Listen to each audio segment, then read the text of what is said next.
Chào các bạn, là mình Kira đây. Bây giờ là 5 rưỡi sáng, mình xách vali để đi ra sân bay. Như tiêu đề của video thì đây sẽ là một vlog chia sẻ về chuyến đi chơi 2 ngày ở Sài Gòn của mình. Đây chỉ đơn thuần là một chuyến đi chơi tự do thôi, chứ mình không có vào Sài Gòn vì lý do công việc nào cả. Thời tiết lúc này ở Hà Nội khá là âm u, và nhìn từ đằng xa kia thì các bạn có thể thấy được một đám mây đen đang tích tụ ở trên bầu trời. Và đúng lúc mình đến sân bay thì trời bắt đầu đổ mưa. Lúc này đang là khoảng 6 giờ 15 phút và khu vực check-in cũng bắt đầu trở nên đông đúc hơn. Đây là lần đầu tiên mình đi Vietjet Airlines và mình được ăn ngay một món đặc sản, đó là delay. Thế nên là mình đã ghé vào cửa hàng Starbucks, gọi một cốc trà Earl Grey và tranh thủ ngồi hoàn thành một số thói quen nhỏ như là học ngoại ngữ trên ứng dụng, rồi ngồi đọc sách để giết thời gian. Theo lịch ban đầu thì chuyến bay sẽ cất cánh lúc 8 giờ 10 phút sáng, nhưng rồi bị rời xuống 9 rưỡi. Thành ra mình đã ngồi ở cà phê gần 1 tiếng rưỡi. Trộm vía cũng đọc được nhiều và học được thêm nhiều kiến thức mới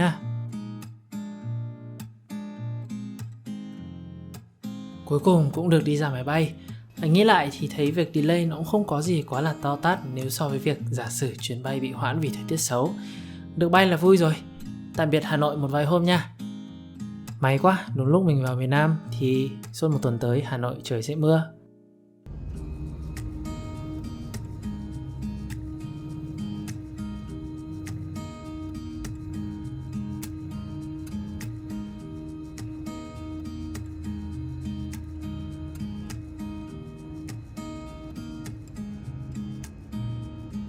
Chân dài nên lúc nào ngồi máy bay cũng hơi bị kích một chút. Và hôm nay là còn ngồi hàng ghế rộng trên cùng rồi đó. Lâu rồi mới được ngồi máy bay nên mình cũng cảm thấy thích thú với việc được ngắm bầu trời quang cảnh ở bên ngoài. Và cũng may mà trước khi lên máy bay mình có ghé qua cửa hàng Fresh Garden để mua một hộp bánh quy hạnh nhân, nên là có thứ để lót bụng trên chuyến bay kéo dài 2 tiếng này.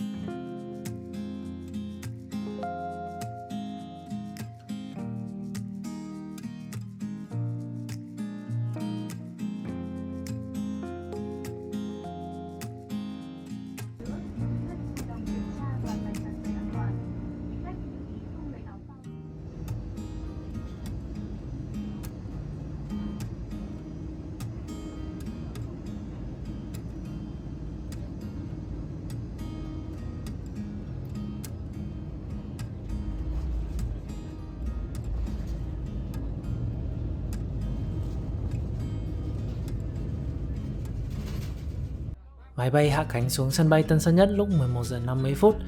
Thời tiết lúc này ở Sài Gòn khá là đẹp, tuy là hơi nắng nóng một chút xíu. Mình lấy hành lý rồi bắt taxi ra số 31 Trần Quang Diệu để ăn trưa ở quán bánh mì chảo. Mình gọi một suất bánh mì chảo sốt truyền thống với một bát salad cá ngừ. Vì khá là đói nên ăn gì cũng ngon. Nhưng mà phải công nhận thịt bò ở đây rất là ngon và thơm. Nước sốt mặn vừa, hợp với khẩu vị của mình.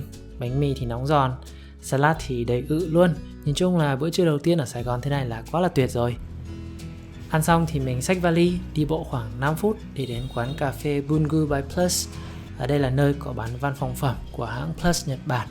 Mình gọi một cốc nước ép dưa hấu, ngồi nghỉ ngơi và ngồi viết nhật ký chia sẻ về buổi sáng ngày hôm nay của mình. Đến 3 giờ chiều mình có mặt ở khách sạn Meander Sài Gòn và làm thủ tục nhận phòng. Lý do mình chọn ở nơi này là bởi đây, để mình cho các bạn xem phòng nha.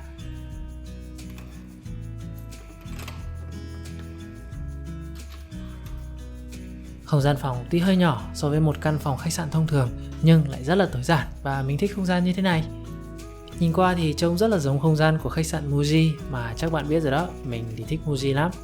Thêm vào đó thì Meander Sài Gòn nó nằm ở trên đường Lý Tự Trọng, quận 1 nên rất là tiện đi lại nữa. Vì cũng hơi buồn ngủ một chút nên mình đã dành khoảng 1 tiếng buổi chiều để nghỉ ngơi, nằm xem Netflix rồi làm một giấc ngủ trưa muộn trước khi đi chơi Sài Gòn buổi tối đầu tiên.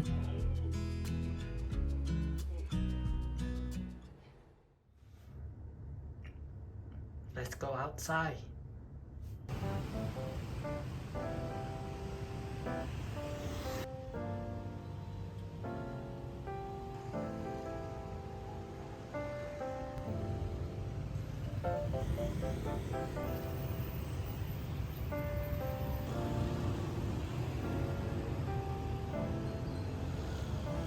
Việc đầu tiên mà mình làm sau khi rời khỏi khách sạn đó là ghé vào cửa hàng Muji và Uniqlo ở Parkson để tham quan một xíu.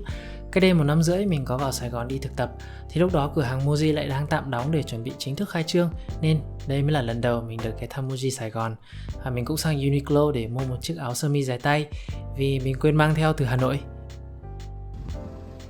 Sau đó thì mình có đi ra phố đi bộ Nguyễn Huệ để ngắm khung cảnh đường phố Sài Gòn buổi chiều, đứng hóng gió, chụp một vài bức ảnh, rồi lại tiếp tục đi bộ.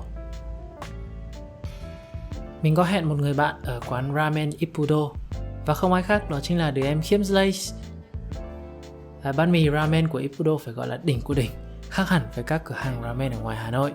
Nó ngon đến mức mà mình mải ăn quá, đến khi nhận ra thì bát mình đã hết sạch, trong khi bát của Khiêm thì vẫn còn một nửa. Ăn xong thì Khiêm cho mình ngồi xe buýt 2 tầng để tham quan đường phố Sài Gòn buổi đêm, sẽ đi qua một số địa điểm nổi tiếng trong thành phố như là Dinh Độc Lập, một số bảo tàng. Nhưng mà mình lại ấn tượng nhất với hồ Con Rùa, vì mình chưa bao giờ thấy một cái hồ lại có đường đi lại ở trên mặt hồ, rồi mọi người có thể ngồi tám chuyện ở đó. Nhìn chung thì đi vào Sài Gòn một du lịch thì cũng nên một lần ngồi xe buýt 2 tầng cho biết, phải không nào?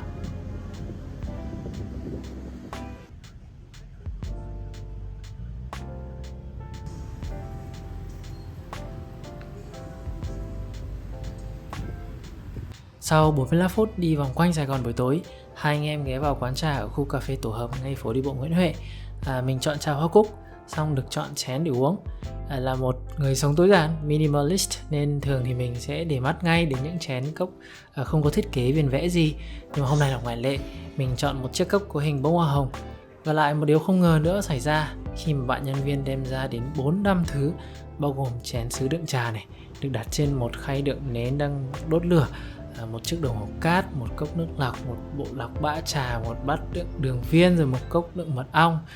Có lẽ đây là lần đầu tiên mà mình được uống trà với nhiều phụ kiện như vậy. Hai anh em ngồi trò chuyện, tâm sự về nhiều thứ, thì rồi nhận ra thì đã là 10 giờ tối. Đường phố Sài Gòn vẫn còn rất náo nhiệt, nhưng mà mình thì buồn ngủ rồi.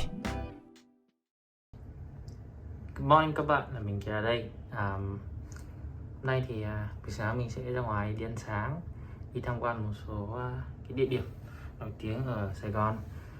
Đây là outfit của mình hôm nay. Hôm nay trời nóng cho nên chắc là phải mang theo một cái áo sơ mi, đem theo một cái túi này đây để mình cho các bạn xem trong túi có cái gì nhá. Có đem theo một chiếc máy ảnh này, một cái tay cầm cho máy ảnh lẫn để iPhone, ví của mình ở bên này, bởi vì tay trái mình đang cầm điện thoại cho nên là phải dùng chân để kéo ra. Đây, bên này thì có một cái khăn ướt lau mặt đó, nói chung là gọn gọn trong một cái túi này thôi. Đợt này đi Sài Gòn thì mình chủ yếu sẽ quay bằng iPhone vì cho nó tiện, lại kiểu mà dễ mang đi lại, còn máy ảnh thì dùng để chụp ảnh thôi. Sáng nay thì mình bắt Grab đi ra quán hủ tiếu Nam Vang Nhân Quán, và được ngồi trên con xe Toyota Fortuner. Cả đời đi Grab chưa bao giờ được ngồi xe xịn như thế này. Nhân quán lúc đó là 8 giờ hơn, khá đông khách. Mình gọi một bát hủ tiếu nước và ăn, rất là ngon. Nhưng mà không biết là do sáng ra bụng yếu hay là do bát đầy quá mà mình cũng không ăn hết sạch được như bữa tối ở quán ramen Ippudo hôm qua. Thật ra mình biết đến quán này là bởi cách đây 1 năm rưỡi mình đi thực tập cùng lớp thạc sĩ, và ở khách sạn ngay cạnh đó có tên là Lotus Sài Gòn Hotel. Mình cũng từng làm một vlog chia sẻ về một ngày ở Sài Gòn trong đợt đi lần đó. Xem lại cũng thấy hoài niệm phết. Đợt đó mình có đi ra một số địa điểm nổi tiếng như là nhà thờ Đức Bà này, Takashimaya, rồi cũng ghé thăm một số quán cà phê sách yên tĩnh. Mà lần đó đi trời mưa to lắm chứ không nắng đẹp như lần này đâu.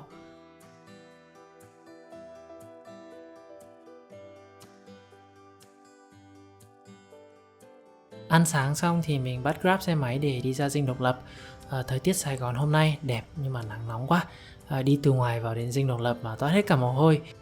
Thật ra cách đây 18 năm thì mình có tham quan nơi này cùng gia đình, nhưng mà hồi đó mới 9 tuổi, còn nhớ gì đâu, nên đây không khác gì là lần đầu của mình.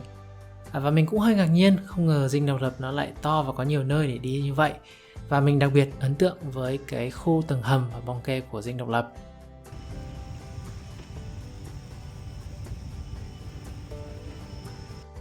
Sau đó thì mình có đi thêm bảo tàng thành phố Hồ Chí Minh, mà chủ yếu toàn là đi ngắm súng vì suốt ngày chơi PUBG mà.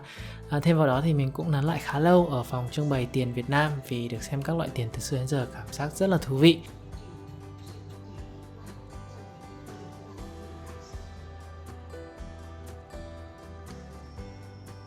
Còn đây là mỗi lần mình quay vlog đi đi lại lại. Đúng là đi xong thì phải quay lại để còn lấy điện thoại.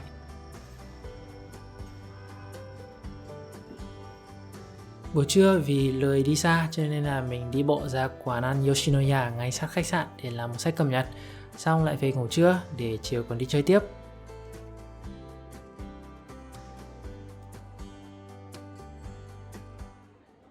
Chiều của ngày thứ hai thì mình đi ra khu Landmark 81. Ban đầu mình tính đi lên đỉnh tháp nhưng mà đọc thấy bảo vé tham quan khá là đắt nên mình quyết định đi dạo ở khu công viên Vinhomes Central Park đối diện đó. Khung cảnh nơi đây đẹp và có chút tương đồng với khu Vinhomes mà mình đang ở Hà Nội. Cơ mà đi được một lúc thì nóng toát hết cả mồ hôi nên là mình xin vào nhà bạn chơi sớm. Tối nay mình đến nhà bạn thân và nấu cà ri cho mấy đứa ăn. Đây đều là những người bạn đi du học Nhật cùng mình, gồm 2 cặp vợ chồng. Nhà lại còn sát nhau nữa chứ. Đang nấu ăn thì mình tự dưng nảy ra một ý tưởng thú vị nên mượn bé Mây nhà Hoa một xíu. Tay trái bế cháu, tay phải nấu ăn và tưởng tượng đây sẽ là mình sau này. Come on my dad.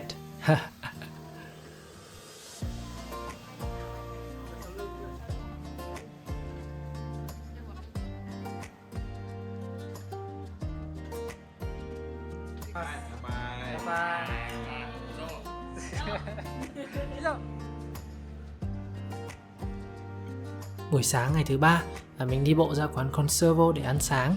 Sau đó thì quay trở lại khách sạn và ngồi làm việc ở phòng coworking trên tầng 2. Hôm nay thì mình sẽ làm thủ tục check out lúc 11 giờ nên là từ giờ đến lúc đó mình cũng không đi đâu nữa. Chỉ ngồi làm chút việc trên laptop, trả lời email, lên kế hoạch cho chuyến đi tiếp theo trong 4 ngày tới ở Tuy Hòa, Phú Yên. Sau đó lên dọn dẹp đồ đạc, đồng thời hẹn địa điểm ăn trưa với một người bạn của mình trước khi ra sân bay. Và vlog nhật ký Sài Gòn của mình đến đây là hết. Hẹn gặp lại Sài Gòn trong một ngày gần nhất nha.